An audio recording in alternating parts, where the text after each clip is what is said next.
En un rincón mágico del bosque encantado, cada noche las luciérnagas mágicas iluminaban el sendero secreto. Clara, una niña curiosa, decidió seguir ese camino brillante. Mientras caminaba, descubrió un farol antiguo que flotaba entre los árboles.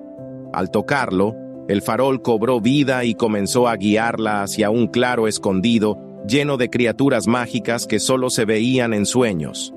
Clara bailó bajo las estrellas, acompañada por hadas y duendes que le enseñaron el poder de la imaginación. Al amanecer, el farol se desvaneció, pero la magia vivió en su corazón para siempre.